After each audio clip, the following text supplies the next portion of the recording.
Everybody knows Smash Bros, right? Of course. I know of it. Okay. And we've all noticed the trend of the continually more off the wall and surprising character introductions. Big sigh. Uh-huh. I thought, here's my take of a fun character to put next into Smash Bros. Because they're all from video games, right? Yes. Let's just put Tetris in there. Oh, like the pieces? Yeah. Oh, I know Tetris. It's funny because You're around about the to time... tell me they did that? Well, no, the music for Tetris is in it. Close. Oh. And They're one step away. Right. Yeah. I mean, they're not going to add any more characters, but, like, the music for Tetris is in it. And around the time they added Piranha Plant, I started thinking, okay, you know what? Maybe they'll just... I forgot they did that. And I was like, you know what? Give me all the ridiculous. I want Thwomp. Like, and he'll have 2 moves. Like, up and down. Yes. And he'll hit for like 50 damage. My original idea was, hey, let's think of bad characters to put into Smash, but then I thought about Tetris and I was like, that would actually be pretty rad, though. Oh yeah, just the rotations hit. The coming down hits like really hard. Yeah, and then the straight piece would be like the finisher because that's what it is. Would they be able to change like the shape? Yeah, like each do you create like a solid block? Like if you like gather them together and make like a perfect square or something, can you like do like a hard like ultimate move? I don't know how Smash works. Well, I know how Tetris works, and I'm picturing 4 things because they're all like 4 units, right? And it's just like amorphous in its like constant state, and then depending on what move you input, it turns to yeah. Oh, that's fun. I like that. What's the strongest shape? Well, it's the straight one and also the T, because the T is the most versatile, but the straight one is the killer. I feel like it's always the one you need. Like the T would be the down smash because it's going to hit on both sides. Up smash would be the straight line probably, so it has upward reach. And we have lost Oreo. You started saying very technical things about Smash, and like I feel like Shao looked over and saw my eyes glaze over. I was like, I know the T, I know the straight, but everything else you're saying is just... I'm just thinking of like reach for the blocks. Right. Yeah. So my old question was, what's for a ridiculous character you would add? But then it ended up being less ridiculous.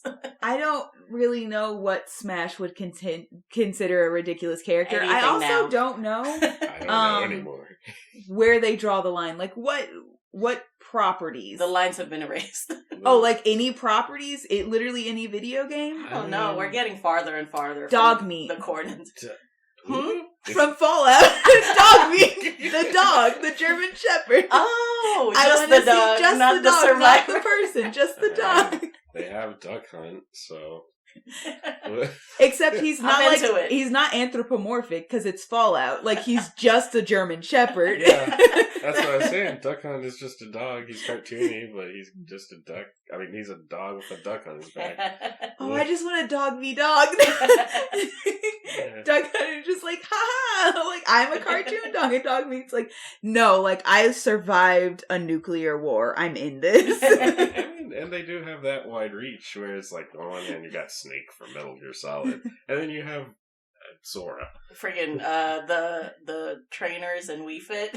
Oh yeah. Oh, that's right. They do have those. Wii Fit trainer, Mr. Game & Watch. Like Mr. Game & Watch is flat. Who the heck is Mr. Game & Watch? He's the old, like, very like the oldest. Well, wait. Picture a Game Boy, if you will. Yeah, the flat, picture a basic like, game from it. Character. Oh wow! He's okay. like paper. He's flat, and like when he plays, he also plays flat. That's hilarious. I love that. Yeah. Are you familiar with the mini game in the Game Boy where you're like jumping from a burning building and the people out there? That's him. Oh, fun! Yeah. Mr. Game & Watch. What's a game? I've been playing Hades. The most ridiculous character from it. He would have made it. Would probably Zagreus would have been good, but I offer Boldy, the boulder that Sisyphus is always trying to push up the hill. Oh I think is the boulder also like a He's interactable. Oh. So he's just like no flinch. Like he just doesn't move. Or can't be moved. Every time you try to talk to him, you just get a text box with 4 dots. But he's still interactable. Therefore, a character. Holy. See? Oh. Yeah. My that's how goodness. ridiculous it's gotten. Sure, why not? What games have y'all been playing? And what character are we adding from it? I mean, I've been playing Sea of Thieves, so that's just our own characters. Oh. But a generic pirate. Yeah. And then, of course, I mean, theoretically Rock you and could. Stone. Because they added Villager. Yeah. And that is a very customizable character. You could just pirate. Like, where did she go? I mean, I guess there are some actual characters like the bosses in Sea of Thieves. There's Captain Grey Marrow and like a few other things, like NPCs from different islands. But they have added bad guys too. But anyways, for sure. What have you been playing, Mario? Sims. At Sims and Mass Effect. Yo, Sims. Although I would love a Sim. Just like, oh my god, I just thought of all the possibilities adding a Sim to. Woohoo! Oh my god! Just throwing objects that they can interact with, and putting a swimming pool in the. Yeah, they have some trademark stuff. Like Sims don't know how. Okay, they used to in 5. They fixed that, and now you have to also put like a fence around the pool in order for them to drown. Mm-hmm. But like in older Sims games, they didn't know how to get out of the pool without a ladder. So if you put them in the pool and then took away the ladder, they would drown. Wow. So I was like, just putting an AoE effect of like a swimming pool with no ladder. No ladder. Oh my god! I think I was watching like a Try Not to Laugh or something, and they were talking about a big update or a big set of updates to Sims, and they were talking about like if like. It was so bad. It was so dark because it was like, oh no, like one of them was because it was like kids will not leave school during school time. So if certain bad things happen to the school, then they won't leave. Like if it just gets freaking hit by a plane or something, then they won't leave. Oh. Like because it's school time, they don't leave during school time. I'm like, wow, okay, good fix, good idea. To be fair, like currently in The Sims, you cannot kill children without a mod. I shouldn't be surprised that mod exists. Oh yeah, because like the thing is, you either really want something ridiculous or you want something more realistic from your Sims. So like mods are like, hey, like we got laundry. Yeah, yes. Like the mod community is just like, hey, like we know you're like this is kind of stupid that until teenage years a kid can't possibly die, even if there's like a whole ass house fire and the whole family's dead. The kids are alive for some reason. So they're like, we fixed that? I don't know if it was broken, but they fixed it. Oversights.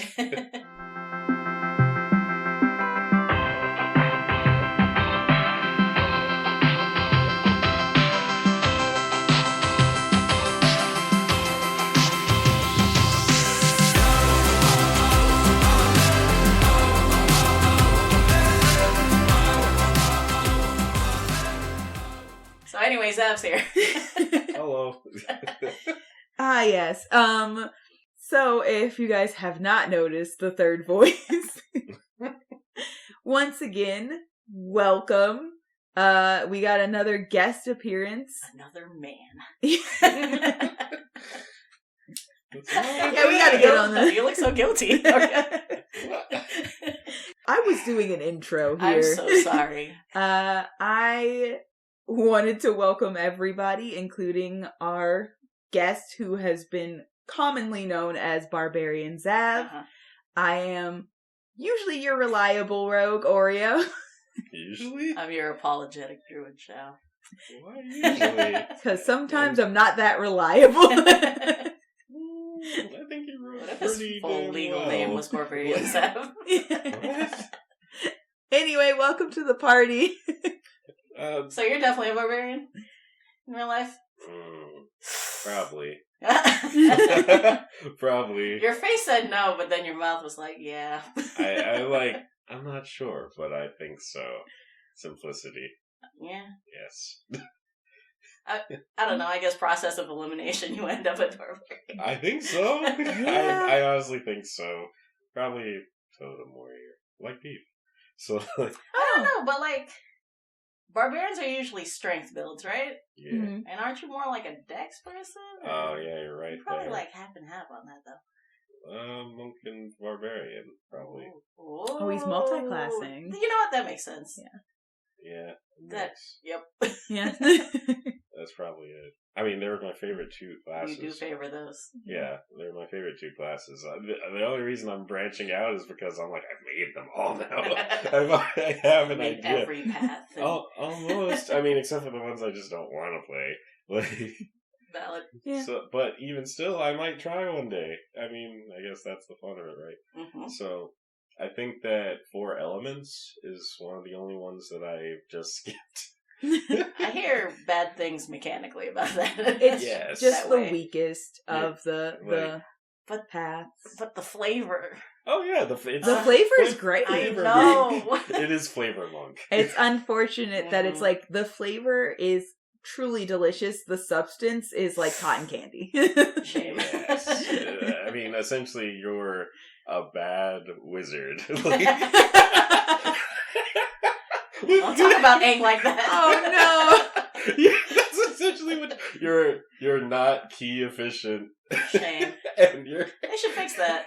Yeah, they totally worked hard on Rangers. You use too much key to do spells that a wizard could do much easier. Like, just pick up wizard. Just play wizard. And identify as a monk. Just a punchy wizard. That would be a fun character. Yeah, just. I love that character idea. It's a really punchy wizard. Yeah, just take okay, so I guess you should take strength and intelligence, and take the that's feat a dangerous from the fighter. combo. Yeah, strength and intelligence. Take that feat from the fighter. What's it? Martial. Oh something. yeah. It's Martial. Adept. Yeah, martially adept. Yep. Yeah, and it lets you hit for a D8 if you don't have anything in your hands. So that's already your melee, even though you're only going to get 1 swing. I guess 2 swings. I guess you better use Tinser's transformation if you get high enough level. Oh yeah. I don't know what that one does. It's makes you real buff. Basically, it's like if the wizard's like, okay, I'm channeling all my magic into physical strength. Oh. You can't cast other spells, but you get 2 attacks. Every hit you do, like, gets an extra 2d10 force or something. Your AC goes up. Dang. Your AC goes up. You get, like, 50 temporary hit points. Oh, jeez. Like, that's a lot for a wizard. Let me check the level. If the wizard's like, okay, I gotta fight this brawler in close quarters. Tinser's transformation, hands. The magic of these hands. It's a level 6. Level 6, yeah. It's high up there. So you're gonna just be suffering for a while. I love that, like, the wizards are just so, like, lanky that it's like, oh no, you can't get buff in any form until level 6 spells. Yeah. Let me see. You get the 10 hit points. It's risky, though. You have advantage on all attack rolls that you make with simple and martial weapons. You get the 2d12 force damage. Ooh. Proficiency with all armor, shields, simple weapons, and martial weapons. Proficiency in strength and con saves. And you attack twice. However, when it runs out, you gotta make a con save or be exhausted. Yeah. Oh, woof. But if you're the last one standing... Well, that also makes sense, too, That's though. what happens when you go Super Saiyan. Yeah. If you're the last one standing, it's definitely going to be clutch if you're the last one in your party still standing and you're just like, alright, let's get it. Tinser's transformation. And then beat the crap out of whatever has downed your party. I just literally imagined a wizard fully just committing to the Super Saiyan vibe. Where it's just like, the last person goes like, Like, what's happening? You see the muscles, their hair color changes. Yeah, you could totally flavor it. Like, I mean, any powering up transformation we've seen from, I actually love literally this character. Oh, just convinced you know what? they are a monk, but keep getting I lied. levels. I want like. I plan to give that to Go. Oh, that's fun. Yeah. I'm into it. I actually want it to be like a magic girl transformation now instead. I just imagine like a full Sailor Moon. What you want then? There's another spell that's the same level. It's Tasha's like mysterious guise or something. Got you, bro. And it gives you like wings. Oh, that's cute. You can fly. It does similar things to Tinser's, not quite as just physically strong. But Tasha's otherworldly guys. Otherworldly guys. Yeah. Oh, so you can Magic Girl or you can Super Saiyan. Yeah. And they're the same level. Oh, Spectrum Wings, yeah. Oh, that's so cute. Plus 2 to AC. Mm-hmm. That's good. Oh, it is basically like the it is the magic. It's the Magic Girl version. It's expensive. That's so fun. If I recall, it's expensive. An object from the outer planes worth at least 500 gold. Jesus. From the outer planes. Wait, are they both that expensive? Shoot. No, Tinser's is like a hair from a bull. Oh, that kind of makes sense. Yeah, just one. I guess that's true. Like a few hairs from a bull. A Magic Girl transformation is quite an expensive transformation. You're a Minotaur. Can you just pluck your own hair? Does that count? I guess. Maybe double the hairs because you're only half bull. If you're a wizard, you could turn into a bull. Somebody else has to pluck the hair. Turn into an even buffer bull. Tinser's transformation. Wait, no, you can't because you would have to polymorph. Magic is ridiculous. Yeah, you can't. You could have a friend that polymorphs you. Yeah. Your friend polymorphs you. That's true. You turn into a bull. You immediately use Tinser's transformation, and you can use it as many times as you want because. And then you go enter that fighting tournament. I guess so, just as a steroided bull. That'd be so strong. Oh my god. A bull hitting you with 2d12 force. This episode is getting away from us, guys. Yep, it sure is. Okay. Anyways, back to it. Xav is here. Why are we here? We're here to talk about what we've been talking about all month. Sex. The scientific kind. We've not been talking about sex all month. Huh? Have we? I mean, we mixed it up, and then we also spoke about it. And then, yeah, I guess and now we're fully addressing it. It's been an on and off thing, I guess. It's sort of a theme. We've had themes the past 2 months. Look at us go. But since we have a guest who is canonically here for the first time. Canonically. I actually didn't listen to their episode yet, so did he go over like how he got into D&D? No. I mean, they touched on it very briefly, but you can tell us for the canon audience. Yes. Okay, so the ones that for the canon only audience. I'm trying to remember the exact what was going on. I think that hubby DM was over my heart. He was at my place. Uh-huh. And we were watching the fights, I think. Mm-hmm. It was one of the smaller cards, I think, because it was just us two. Right. And he was like, do you want to play D&D? Yes. And then I was like, but I guess, okay, let me just think of one thing at a time. Okay. So, immediately when he mentioned it, the first thing similar to it that I had thought of was Final Fantasy. Where I'm just like, okay. So I was thinking of it like Final Fantasy 14, where you need this job and this healer and some people to do damage. Right. So I thought of it very mechanically, yeah. I hardly was thinking of an idea for a character. Rather, I was thinking of a role to play for a party when he mentioned this to me. And I was like, oh yeah, of course I would love to play, because I was just thinking, do y'all have a tank yet? I like tanking. So, but that's how Beef came about. Uh-huh. I mean, and I didn't even know all the classes. Yeah, you didn't find out until we met his NPC, Grokop, that monks was a class. Yeah, I know. I was like, oh man, I would have been a monk. Mistakes were made. I think what I remember distinctly was you straight up were like, I want to play a tank. So every other class immediately got wiped from the board, and it was like, all right, so these are your two options. That was my own. Yeah, that was my only. That was my mistake, because all I asked was, "Where are the tanks?"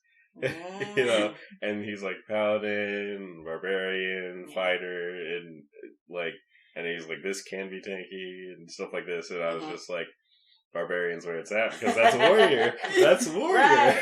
Right. That's warrior. So I'm like, absolutely barbarian. So from there, I started to form the idea of beef. It was pretty simple. I mean, I was basically just thinking of myself a little bit, but I was like, I mean, that's how I make a lot of characters where I'm just like, if I chose to, like, if I was in a fantasy world, what would I do? What would I be? Mm-hmm. So I guess that's where I went with him. And yeah. And then the rest of his character development just happened over time because at the beginning, that's all that I essentially thought for him. Yeah, you went in numbers only. Yeah. And you were like, oh, we're making fully fleshed out characters. Yeah. Oops, here we are. Yeah, I feel like he was like, you numbers, I got a strong boy. He wants to beat the king. I don't know. And then like we were like, hey, this is my whole ass backstory, and he was like, huh, okay. Interesting. I did appreciate your straightforward goal, like, I'm gonna be stronger than anyone. I mean, I want to be the strongest. Yeah. I can do it. I assume because he's king, yes. And then it's like the next chapter was simply like, you know, okay, well, we're gonna meet our families and stuff. I'll make this like be a product of how he is. You know, like, oh, the strongest is the leader of their tribe, so that's why he has that mentality. Right. And he's kind of dumb about it, but that's just, I mean, he's not smart, so it's that simple. His faults are his faults. Love you. It's just simple. And then, you know, he meets the love interest and everything changed.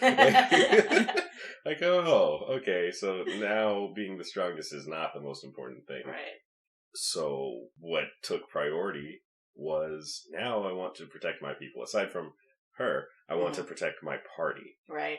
So I don't really need anything else. That true neutral energy. Yeah. It's me and my people. I'm like, I care about me and like 5 people. That's it. Oh, that's real life energy. That's real life energy right there. I'm like, yeah, I care about my group.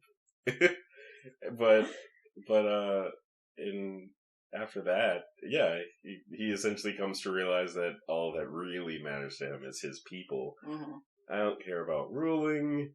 Dangers in it incoming, so let's just beat this. And then, oh man, I'm excited and worried for what comes next. I think it's a fun parallel with like your evolution as a D&D player of like, oh, I'm gonna inhabit my character more and really care more about what he cares about. Mm-hmm. From when you started numbers only to now, which paralleled with his arc of like, I only care about getting stronger versus these people cannot die on my watch. Yeah, absolutely not. Us 3, we're all in that campaign. We're so ready. Oh my god, we're so ready for the next half. So excited. We just turned level 11. Baby. Beef's one shot is coming up literally in the next weekend, and I'm so ready to get back in it. Same. Oh, man. I miss lit. I miss Alma. Oh yeah, unfortunately y'all won't be yourselves for it. I'm actually excited for the character I'm playing. I'm excited for the character you're playing and the dynamics that's going to happen. Because the thing is, I feel like the 3 of us are so comfortable at a table playing as players with each other now that it's like anytime we're like, oh, what are you playing? What are you playing? I'm like, oh, snap, the character I'm playing. This is going to be a great dynamic. So I don't remember I know you told me, and I'm sure I think I've told both of you the character that I am playing. Yes. Yes. But between like knowing who Beef is, you're like, dude, bro. Got on the wrong People either really love him or really hate him. We'll see in the moment how it goes. It depends on it might depend on how they meet. And then my house Stella got her groove back, halfling mom. Like, I am ready for this. What classes are y'all? I haven't picked yet. I'm thinking fighter though. Oh, okay. Oh, solid. Technically, I'm a barbarian. She Oh. started off as a bard, and then, I remember that. And then the divorce happened, and then she just. I know my guy will definitely love both of your characters off the bat. Oh yeah, he's a golden retriever. I think you'll easily warm up to me, and Beef is going to be a coin flip. It really depends on how I play him, which I don't know until we're in the moment. I suppose Beef can be grumpy.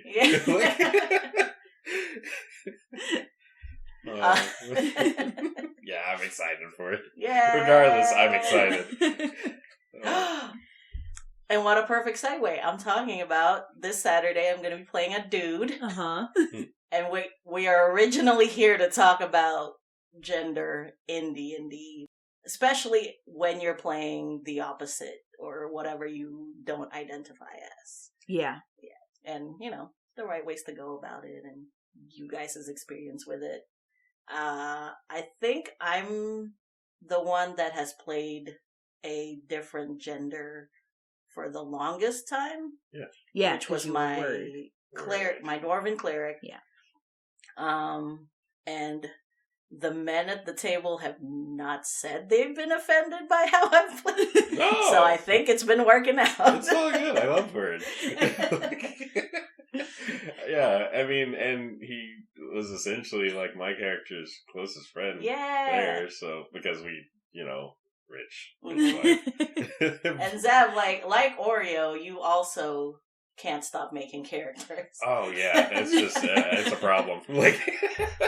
I'm always getting random hero forgelings. Yeah, I'm just like, made another one. Couldn't help it. I hear about a class, or just something a class can do, or just the smallest bit, and then, there it goes. Oops, new character.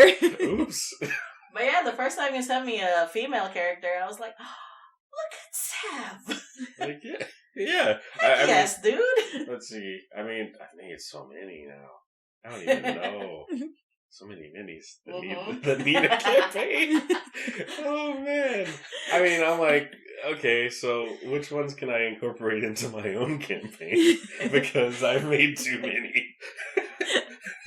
Y'all have seen Foster's Home for Imaginary Friends, right? Goo! Yeah. Goo! This would be a problem. Oh, we've talked about this before. Yeah. Or you were like, you would kind of be dangerous in this world, yes. Goo. She kept, she would just start talking and endlessly talk and endlessly be creating friends to match essentially the word that she is on in her sentence. Just new characters. Just, wow. Do we know how she solved this issue? I don't think she did. Oh, okay. I don't think she did. They would never let me into this universe. Too creative. No. Oh, wow. That's a lot of ideas. You can't come in. They're like, get her out of here. Every time she opens her mouth, dozens more. I just feel like it would be that thing. Okay, so if you had a ring that could let you jump into different universes, I say ring because it seems like the most practical item to have for this. Almost hard to lose. Right, yeah. Could you imagine jumping into a universe where you could just do things? We talked about My Hero, where it's this is probably a thing I could do. This would be my quirk in that universe. And it's in My Hero, you learn a modicum of control over that quirk. So I'd be safe. As a child would have been a huge problem. Right. As soon as my parents were like, wow, there's a lot of things in our house that don't belong here that are actual things now in reality. We're gonna have to work on that. You can't keep doing that. But in Foster's, there's no, you just do it. Break. You just do. As an adult who still makes up imaginary friends, essentially, that's a terrifying thing. Because it's oh, you become an adult and you stop. And I'd just roll in and be like, I'm the adult who didn't stop. You're Madam Foster. Yeah. Oh my god. I love her. And I like that, what's the rabbit's name? Oh, it's gonna bother me. I picture him so clearly. He's a butler. No. He's got a monocle. He's not a butler. He actually got mad that people called him. Let's move forward. If we don't find out until the end, we will Google it. We will Google it. Yeah, essentially. But no Googling right now. Yeah. It's a matter of pride. Yeah, I'm just saying that I love that he was her imaginary friend. Yeah, I'm like, that's so cute. So funny. He was so tame, and she was so wild. Yeah. I mean, you can only imagine what she was like as a kid. Yeah. Like, so, jeez. Probably not so far removed. No. We super segued off. You were talking about... Yeah. Okay, so playing a character. Do you know, like, you're just like... Do you know in the moment, like, what you were thinking about when you were like, I think I'm going to make a girl? Well, I mean, I guess I didn't really think much of it. The first one... Okay, I've only played a female character once. Mm-hmm. And it wasn't very long. It was just for one fight against the ass demon. So, like... I'm giving no explanation on that. So... I thought about it, but okay, you guys don't get nothing. So, I mean, I don't really know how to explain it. There was a demon. Why was he so thick? Hubby DM had a mini for, and the miniature figure was just really incredibly thick. Wow. I literally don't even remember what kind of demon it was. He's just the ass demon now. If anyone out there knows the answer to this, it has crab claws. It has 4 arms. The upper arms... The tiny punch arms. Yeah. I hate this guy. Like, its lower arms of the 4 were, like, regular humanoid arms. And almost... Pretty lanky, though. Yeah, like, real, like, humanoid size for a very big demon. Mm-hmm. And then the demon's upper arms are huge, like, crab claws. And it stands on 2 legs. It's and red. When you turn the mini around, they gave him an unnecessarily thick ass. Stupid thick. It's like, oh, that's how you know what demon that is. Speak for yourself on unnecessary. If you have a character that, like, studies demons or something, it's like, oh, that demon. I know. Like, if you were trying to describe it to me, you'd be like, the ass, yes. The ass holds all the experience points. That's how he identifies that particular demon. Like, yes, that one. He's like, I don't know, man. There's a lot of 4-arm, crab claw, regular human arm demons. You're going to have to be more specific. He was also dummy thick. Oh, I know this demon. Exactly. So, yeah, that was fighting that thing. Mm-hmm. Was the first... Jeez. Was it just the fight? Because I wasn't there for it. Yeah. Did you guys also do some role for the most stuff? Slightly. We met. Mm-hmm. We met each other. We started walking together, and then we ran into the ass demon. And immediately ass demon. I was playing Drow, and she was essentially on the run because her wife took all of her followers and chased her out. And sent as her they're known to do. Yeah, and betrayed her and sent her on assassins after her. So that's fun. Yeah, so she was on the run, and then I run into her. I was playing Cass. Yeah. Oh! Yeah, and she was literally, I don't have any gauge of reaction for a drow, so hey. Yeah. You're grayer than usual. Hello. Not seen an elf your color before. How you doing? Yeah, and it was just like, okay. She's like, I haven't seen a fish person, so... How you doing? Yeah, it was super simple. And as far as acting there, I don't know. I just acted as I normally would.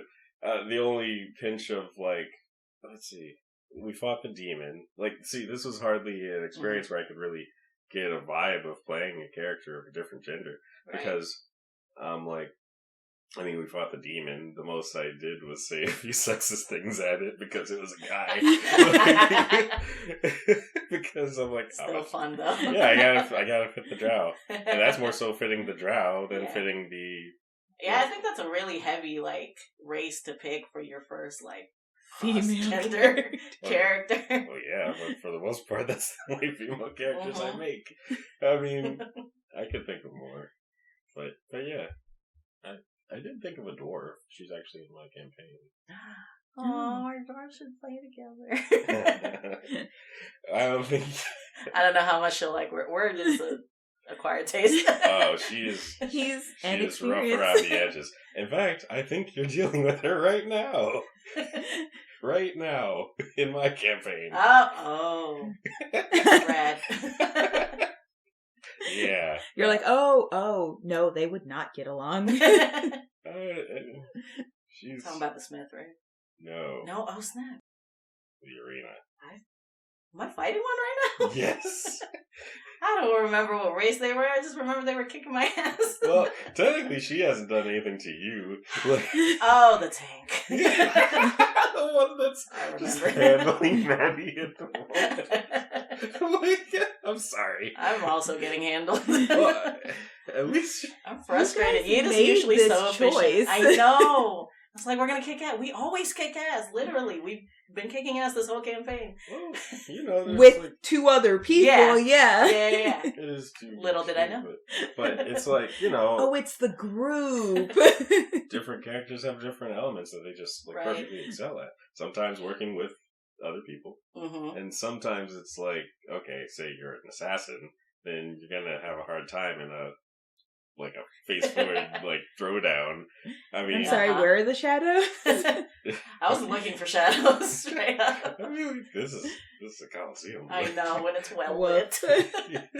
and then someone like Beef would have a hard time, like, I mean, just fighting flying things. I mean, he can't. He literally has no answer other than his axe, which can come back. Yeah, angrily pick it up. Throw it again. It doesn't have that much reach. It's too heavy. So it can't even. So he doesn't really have a lot of like anti-aerial options here other than wait. Oh, wait, I think I saw a post or something on Facebook about something like this. It was like the barbarian waiting for the flying enemy to come down. It was like this huge dude with a bat just like just pulled back, yeah, like, oh, you wait, oh, you come down. The second you get into range, man. That wait, no, I'm not gonna segue. But I have readied an action. Here's the trigger. Yeah, so it's just like, oh yeah, when you come into range, you're gonna get it, and then you just wait. And hopefully your team can make them fall down. And then you blast them. With all your might, hopefully. And maybe you'll crit then. Because, yes. We're bringing it back. Yeah, but that's the only experience I've ever had playing a character of a different But you have so many in the Chamber magazine? Oh yeah. Is that the analogy? I actually don't know guns that well. It's Chamber. Yeah, I have a lot, but at the same time, it's like, it's like if I go too long with a character on the just made but not playing, and then I make another, and then another, and another. It's like I start to think of I start to think of a personality for each character when the time is coming to play them. Like, I didn't know how Go was going to be until, I mean, a while before. Like, I knew he was going to be, like, just extra, but at the same time, I didn't know how exactly I was going to play him. I just had an idea for him. And then I formed his personality as the time got closer to actually play him. So I guess I do that for, I mean, most characters I think of, I start thinking of, oh, they're like this. But then that just kind of, like, goes into quarantine. Yeah. As I think of more characters. Oh. Yeah. And it's like trying to play a playlist, but then, like, finding new songs, and you're like, play next. Yeah. And then your original playlist is, like, way down the line. Yeah, it's like that. But... Yeah. Oreo. Yeah. Have you played a boy? I have not. I have several that I've made. I've never played one. And then I also have a character who is technically non-binary. Yeah. So go on. Yeah. So because I'm me, obviously. Yes. And actually at this point in March, you've met three boys that I've created, that I've fully thought out. But they literally go for the most part exactly the same way any female character that I make goes, where it's like, oh, I have an idea. It's either a thought, like a vague thought. So the first character I gave you this month, Barry, was just like, oh, I want to make a dad bard. And like, as we were talking, I distinctly remember the first moment that I came up with this idea, because we were hanging out. I think it was another fight night, and we were in the kitchen because that's where we end up most of the time. And I was like, vicious mockery is just like a dad joke. And like things like command is like him being like, you get off of that, like, things like that. Yeah. And, like, so, like, the character just kind of, like, came together in that, and then I was like, oh, like, what is his story? Why is he here? He's obviously an older gentleman. He's a dad. Why is he adventuring? And then everything fell into place from there because I like having reasons. Yeah. And then obviously, once again, my boy was just like, oh, what if my boy was a D&D character? And then that super, super easy to create because I actually had my template literally laying at my feet while I was creating this character. And then I had, when Wild Behind the Witchlight came out, that's when the other character came in, when I was like, ooh, I'm absolutely making a character for this. And then I was like, ooh, there's so much Feywild stuff going on. I would love to play this character in a Feywild campaign. Like, and then it just like, it was like, yeah, but like, why is this character going back to the Feywild? Like, you got out. Why you going back, man? So, and all of those characters kind of come into play the same way, where it's like either the story comes first, and then it's like, okay, so what race, what class, what, or it's like the vibe and a clear picture of kind of what I want for the character comes into play, and then I fill in everything else, like the minute details of the backstory and stuff. And it just always becomes a thing where it's like either because most of my characters are female, because I just vibe playing females more, or like it just makes more sense and works better, or I like the vibe of this better and I want to explore this thing instead. So like I wasn't gonna make my dog a female and dad bard, it's a dad bard. And then I've played a lot of brother-sister relationships. I wanted to play from the opposite side for once. So that's how that happened. And then also, obviously, because I casually mentioned, I also have a character who's technically non-binary. It's gender fluid, I think, is the more correct term because they're a changeling. And that's my spy bard, Nyx. And literally the whole point of a changeling is that, like, you are fluid. You go whichever way. And for her specifically because when you meet her, she will be in female.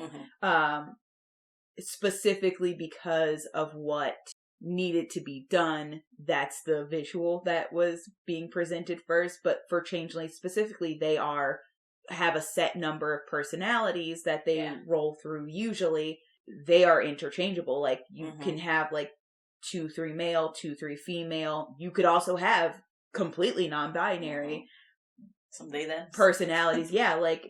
And so honestly playing a changeling is like super freeing because like you do have the ability to, and technically you're not supposed to just be like change on a dime, but if you decide to play a changeling that way, you absolutely can, just whatever the need of the group at that point is.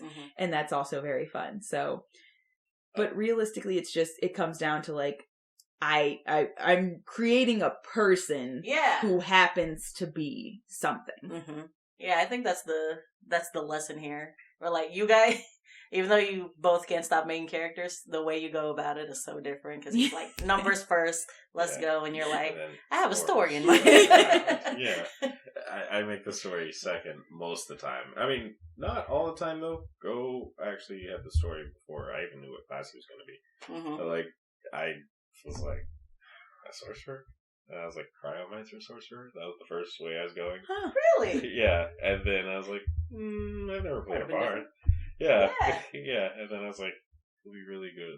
I like you diving into spellcasting. I really like. I'm still learning. Oh, for sure. There's so many spells. And trying to figure out what's possible. I feel like I really like bard is for sure probably my favorite caster just because of the. I mean, like wizards are so like squishy. Oh no, not just the squish. It's like they're so versatile, but they're also expensive. And true. Just learning the spells, even. And you know they do have their limits when it comes to things they can learn. Meanwhile, a bard, you could technically cater one to be about whatever you want. Plus that jack of all trades. Yeah, jack of all trades. You could focus on spells that make you stronger at just martial combat. Yeah. Like, you could make spells that make you, have some of the bigger things that a wizard can have with, like, magical secrets. Because you're going to get, like, 6 spells from any class. So, that's... The possibilities are endless, right? Yeah. That's a good one. Yeah. I feel like the possibilities are endless and it can be so strong. Or so, you can fit whatever flavor you want with that as well. Yeah. You could just have like a fencer. Yeah. Or you could have a full wizard flavored bard. Yeah, like it's just all or nothing when it comes on how magically, bombastic. Okay. I just imagined a bard going up to a wizard and just being like, I'm you, but charismatic. Oh, that's another thing. People like me. I can't not think about the number side. It's hard for me. So I'm like, oh man, some wizard spells, but against people's, using your charisma into it, or making people make charisma saves. Like, I feel like that's actually a hole in wizards. It's like wizards usually don't take charisma. So it's like making a wizard make it... top of their list. Yeah. It would probably behoove them to do so because if your wizard gets charmed, oh no.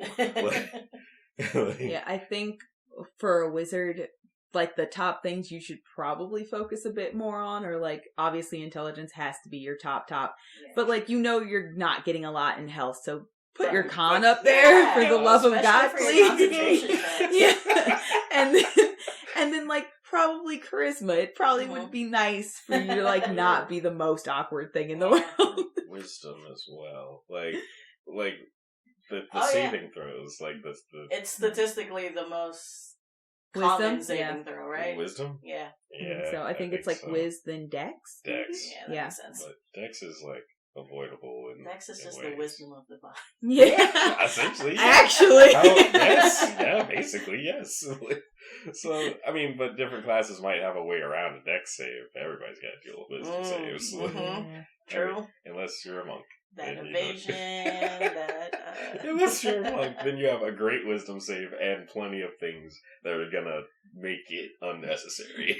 Oh man, I failed next turn. I didn't fail anymore. Yeah, either the platinum soul thing where it's like, oh, I have advantage on all those things. Ridiculous. Yeah, and plus their wisdom is already gonna be high because they're a monk. At that point, yeah. Yeah, and then if they do get charmed or feared, they can just turn it off. Their brain's oh no, I failed. Literally, their brain is just like, hey man, no. Nah. Chill.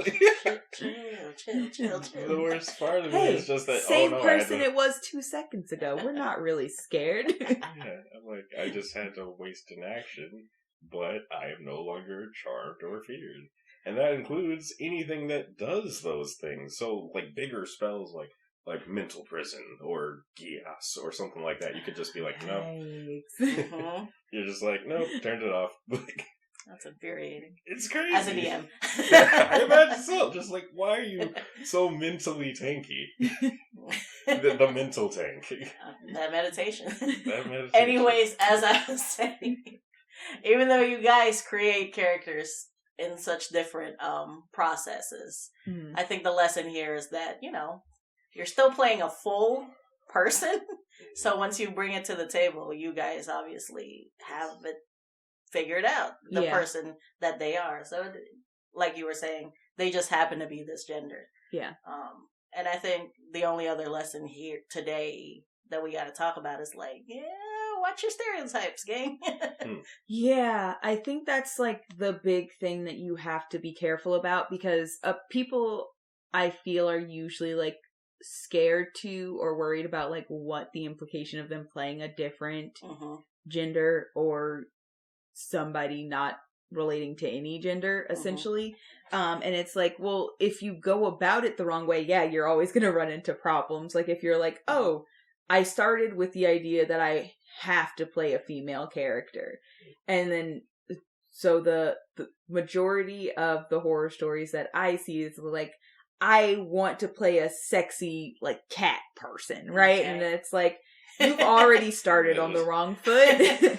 Because, like, your you first do this correct, but yeah, like, red flag. Your first idea was, I'm playing a female because I want a sexy character. Mm-hmm. Not like, I want a sexy character and I've decided I'm going to end up making this one a female. Mm-hmm. It's like, you can also make a sexy male character. Mm-hmm. You can also make a sexy gender fluid or non-binary character, but, like, you had a very clear picture in mind, and I'm sure it started with objectification. Mm-hmm. And you've immediately started wrong.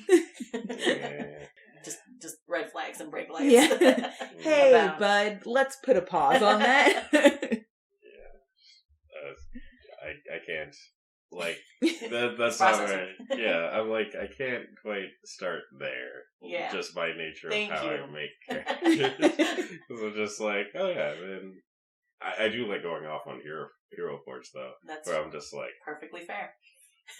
Attractive. Yeah. But even still, I mean, I always start from a mechanical point, so I never really make a character based on how they look. Mm-hmm.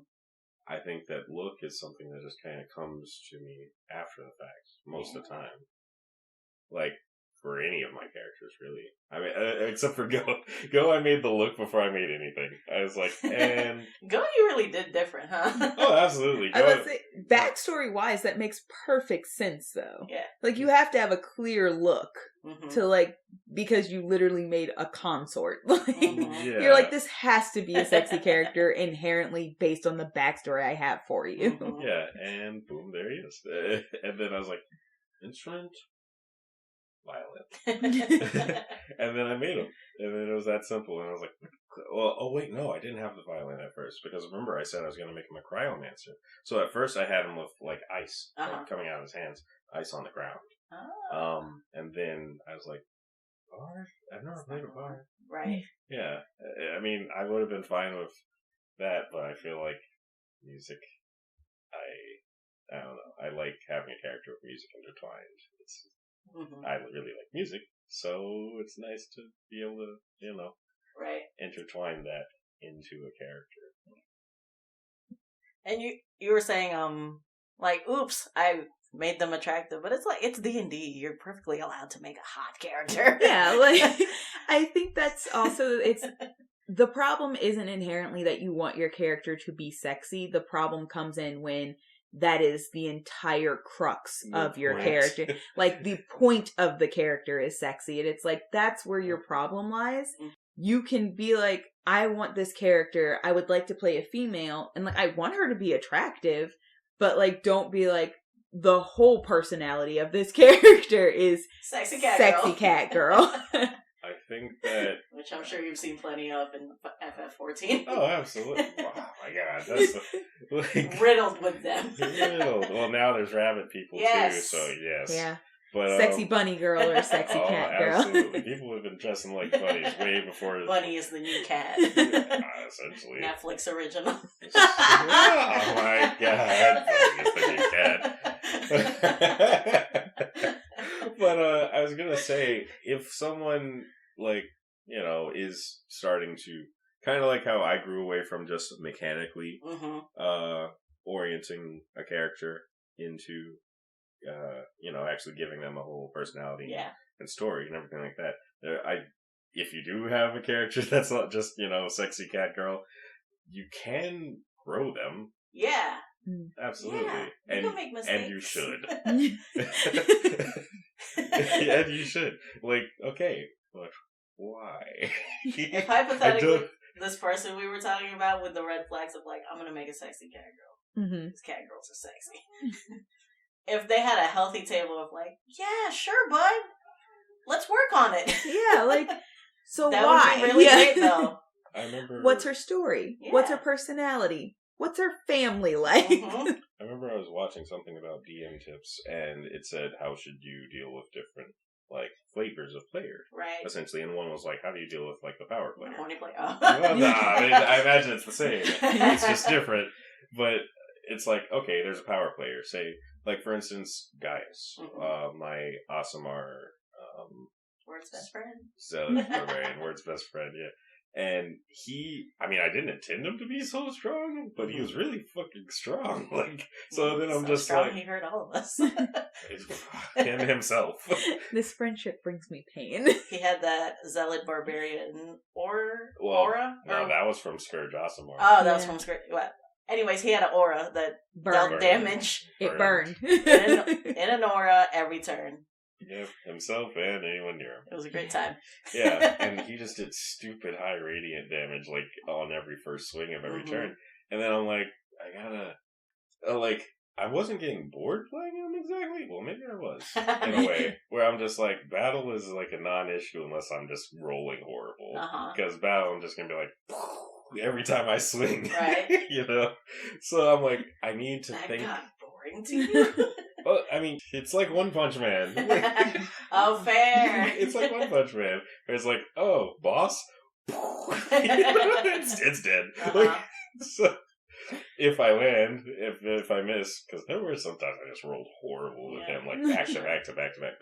But my point is that just like a power gamer, or just like a character that is just almost one dimensional and just I'm strong.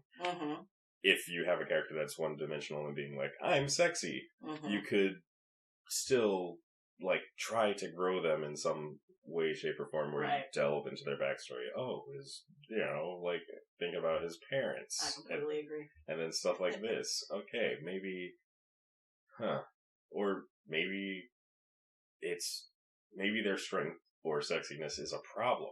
Or, oh, that'd be fun. Yeah, like, or, like for too sexy, we're trying to sneak through the city. Chill, bro. maybe this isn't how you're supposed to look. Like, maybe you've been true polymorphed. Ooh. Like, oh, man. A non-consensual sexy cat girl? Yes. And then you're trying to get back your original form. You're trying to get back to your original form. I actually kind of love that character. Yeah. Alright, tune in. You messed me up. March 2023 when Oreo introduces that character. There it is. Oh, there it goes. Oh, you messed me up. I cannot believe you've done this. Right, she's writing it down right now. I am writing it down right now. Sure, do. Well, while you're doing that, I completely agree that, like, especially as, like, a new D&D player, sometimes you don't have the capacity but to make a one-note character. Yeah. But it's, as long as you put in the effort and don't give up of, like, really fleshing out your character, even if it takes several sessions, you'll be much more satisfied once you turn them into, like, a whole thing. I think that it will save you from getting bored, actually. Yeah. Because I was like... And your table. Oh, yeah, that too. For real, though. You and your party. It'll save you all from getting bored of a character because it's like, oh, well, that's one note. Right. Or, oh, it's always the same. Or, or there's nothing more deep to this character, so where do we delve? They're just almost along for the ride if they're too one-dimensional. But it's like Beef's natural growth. Or you made a face. What? No. It was about like no. It was about like the idea of having to deal with a character who's just like constantly the same thing over and over again. When you're just like, yeah, okay, I get it. Like, okay, I get you're strong. Okay, I get you're sexy. Okay, I get you're this. It's like I'm like, there's no back and forth. There's no bouncing off of each other. I'm just like, I literally visually pictured for a minute being in a campaign and being like, there's nothing. Like, give me something. Please. This is why every episode I'm like, well, how are we going to hurt this character? Because, like, right. the pain flushes them out. Yes, that's perfect. So you gotta, and that's another pitfall. Being a one-note character is a giant pitfall in itself, but a sub-pitfall of it is like, you don't really have any room, and you're not giving anybody anything to work with here. Yeah, literally nobody at the table now has wiggle room. Yeah. Like, you've kind of kneecapped your party in any sort of interaction they have with you because there's no wiggle room for anything deeper or more important. And also you've kneecapped yourself because now, like, this is all that you are. So unless you take the leap and try something else and try to, like, add some depth, like, if you started with a shallow hole, start digging. Yeah. Start digging and see if you hit water. Yeah. But like Xav said, all hope is not lost. Yeah. If you already have a character in action right now, you feel like, oh man, did I do the thing? Really hone that in. Just grow. Yeah. Just grow. Explore your character. Yeah. Ask some questions. What does my character fear? What does my character want? That does absolutely go back to that question thing that we were talking about a little while ago, where it was like, hey, this is a great tip for DMs. Like, here's a list of questions to ask your players. Yeah. Either use that against them or use that to help them flesh out their character more. Always use it against them. Do both. Honestly, do both. I like that, like, y'all do the question thing before we actually start a campaign. Yeah. Like, I feel like that's really useful. If I had the list, I would have done it before my own. Oh, you're good. And it's never too late, even if we're like partway through, like a year into this campaign, at least.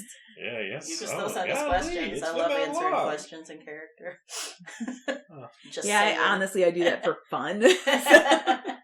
Yeah, I do like when a party essentially grows its own members by way of interaction. Yeah. And, I mean, of course, it's like, DM can help with this. Like, a DM can help by way of interaction, help the character grow into more. Like WDM did for me.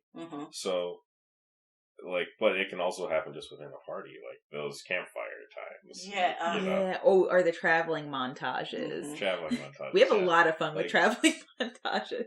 They're just so telling. I need to get better about having just like some casual, like times where characters just get to be and interact, and not always just trying to destroy something or running from something or something. That's fair. Because those are like very juicy moments for character growth and roleplay. Yeah, you got to give them some room to just chill and breathe and talk, as opposed to just worrying about something. Or, I mean, as the indie, we're always going to be worried about something. Oh yeah, you're always worried about something, but I mean, like, as in that thing right there that's trying to get you. Like, right there.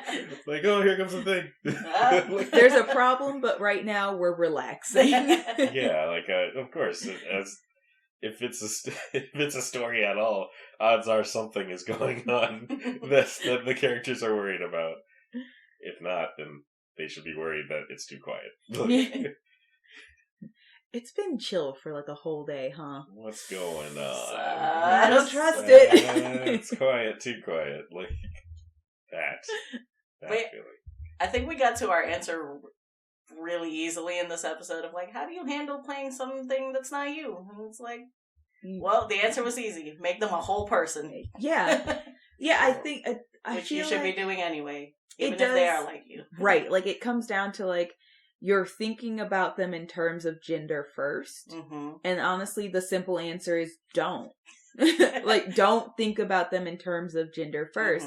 Like, the reason it took me so long to even consider making a male character is because, as I've said, like, I tend to be more drawn towards making female characters, but also because there was a lot of like, oh, well, like, what if I play it wrong? What if, like, it's insulting for me to, like, do a deep voice at the table or, like, something like all of these kind of ideas that it's like, the character should be first. Everything that makes them male, female, gender fluid, non-binary is secondary, which usually helps you avoid stereotypes and pitfalls and things like that, because this is the character. This character just really only makes sense this way. This is who this character feels like. And then if you're doing like, there are things that it's like, it's not that big of a deal. Like doing a deep voice at the table to kind of remind people like, I am a man or something like that is not a big problem. Just being like, I'm He-Man, blah, blah, blah. Like, that's a problem. So, like, you have to know where the line is. So, like, making your voice softer if you're a guy playing a female, like, that's not a problem. Walking in ultra sultry into every situation and being like... and trying to pay with sex. What can I do for... Like, that's a problem. Like, you know what I mean? Like, there's a line... Don't cross the line. The soft things you do to help denote this character, absolutely okay. Everything past that, when you go into caricature, that's when you hit the problem. I think once you're at the point of like, oh, I recognize where the line is, you're already there. Yeah. You seeing the line, you got it, bud. But last thing I did want to bring up was I think Spidey has mentioned a female character, and what he was wary about was because he saw the line was like, I want her to wear her emotions on her sleeve, but I don't want it to be offensive in that I'm conveying that I think females are emotional. Right. Which is valid.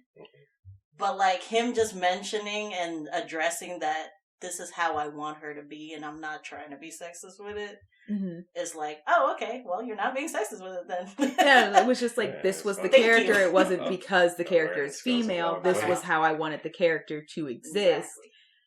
See the line, guys. Exactly. Just the simple awareness goes, like, there it is. Yeah, it's like, I made a warlord and it's a man, and it's like, it's not, the warlord isn't because it's a man. I'm not like, all violence, all guns and drugs and sex and like it was, this was the character and I just so happened to make it a man. Right. But like, you can make a character who wears their emotions on their sleeve more multifaceted as a female. You can make a warlord more multifaceted as a male, as long as you're like aware there is something there that stigmatizes this thing and don't lean into it.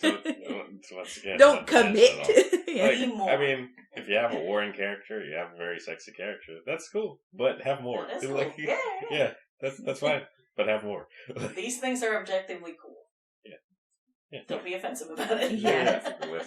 That truly is the bottom line. It's always have more. Yeah. Like, don't just have the flat baseline of like sexy chick, warlord dude.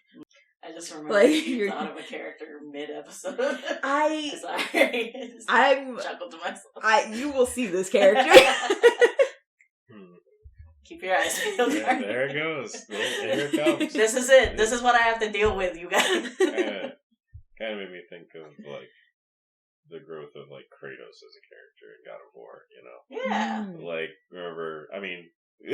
The game was the original God of Wars were all just Kratos is a war machine. There he goes. He sleeps with all the girls. He kills gods. He fights giant monsters, snapping their necks and crap. That is what he did. And then they're like, "What if we gave him something to care about?" Yeah. What if we gave him something to just calm down and care about? You know, he has a son. Where now I have a weakness. I mean, he's died, 3 times? He doesn't even care about dying. He's like, oh, I mean, for the most part, he has nothing to worry about until they give him a son. Right. And now there's all the character growth. And bam, game of the year. Boom. Like, it was fun to just be like, I killed everything. But then it's like, no, I gotta protect the boy. Right. And that's a perfect example. See, how many God of War games were there until they were like, let's give Kratos more? Yeah, what if he was more? So it's never too late. Like 5? The first 3 and then the prequel and then... Chains of Olympus. Yeah. So it's never too late. Yeah. That was years later. But that's a perfect example. Yeah. And then, let me see, I'm trying to think of any other characters that look one note and then they basically gained depth. I can't really think of a bigger example. I've never played, but I'm venturing a guess into Witcher. Gerald, I don't know, gives me that energy. Fuck shit up and sleeps with girls. Like, but then I also haven't seen the show. Me either. But I get the feeling this is super. I'm like, maybe just cut this up. You can leave it, aren't you? I don't know. Like, we'll see. I think that another part of an interesting character is the flaw. Like flaws. Yeah. Because if you have a character that's like, oh, I'm perfectly strong, I have no weakness, then okay. Then it's boring. Then it gets boring. That, again, is one note. Yeah, but it's like, oh, I'm super strong, but I have this big personality flaw. Or That's not even a gender thing. Just don't do that with your characters. That's just a Mary Sue, and that's a problem. That's just a one note type of deal. And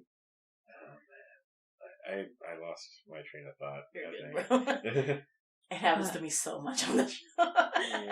But yeah, to be fair, I think we covered all our bases. I think so. Since we're nearing the end, Does anybody remember the bunny's name? I'm sorry. It started with Harrington? Harris? Was it Harrington? I'm gonna find out for you. Mr. Harrington? Mr. Harrington, I think? Or Harrison? No. One of those two. Harrington? I feel like we're on the verge of it, but that's not quite it. Oh, you are so close. What is it? You're so close. It's Harriman. Harriman! So close! Harriman! Harriman. Yes. Right. Oh my god. I remember they had a whole thing about Cue that. Celine Dion's It's All Coming Back to Me Now. Oh, man. We can't sing it. We don't own the rights. But you heard it. You heard it. Damn it. So close. The whole 1 minute of intro in that 7-minute song.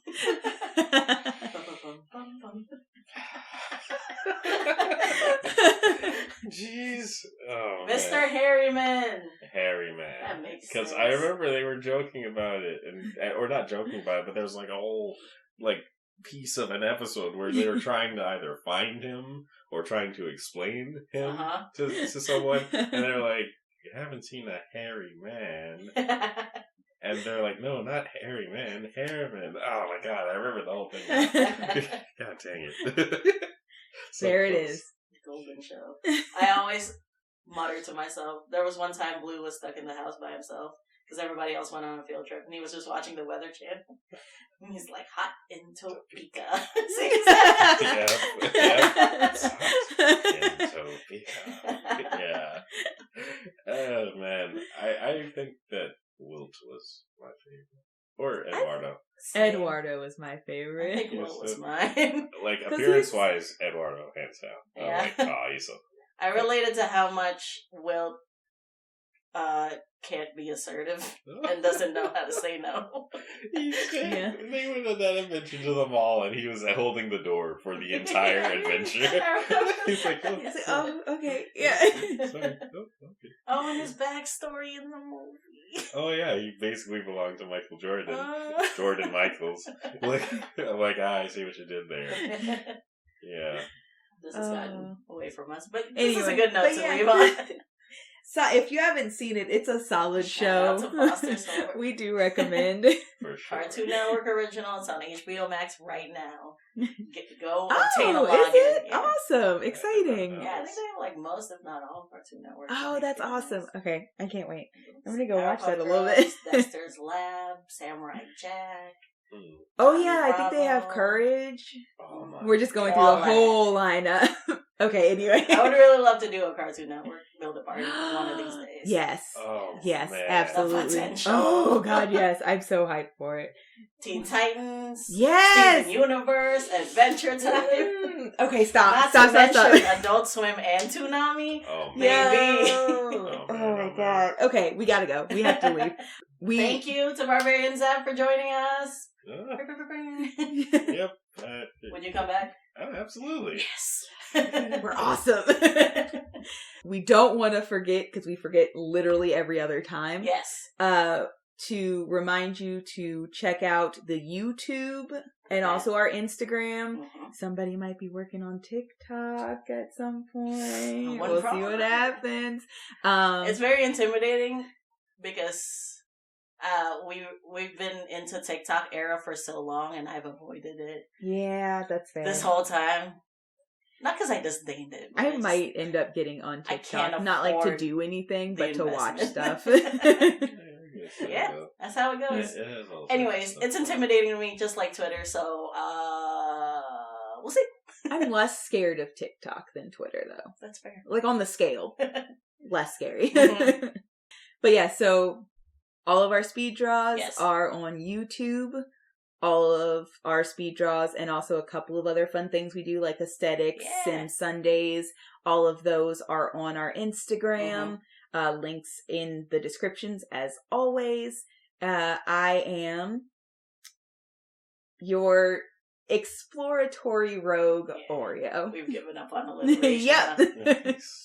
I am your fleshed out druid shadow. And I guess I'm your straightforward Barbarian Xav. But not one note. Not one note. Not one note. Straightforward, not one note. as always, fuck Electrum. I was hoping you'd take Andy Warhol this time. Oh, man. This will have to come up another time, but I have an idea for Electrum. You're not going to like it. Oh, no. God. I feel like it's a whole campaign where we, like, remake the financial system. Oh, dear God, no, but a character. Oh no. I'm dreading this. Oh, I hate this so much. Paladins are fine. Fuck Electrum twice today. Bye, party. Yeah, based on that, fuck Electrum twice. Bye. Bye.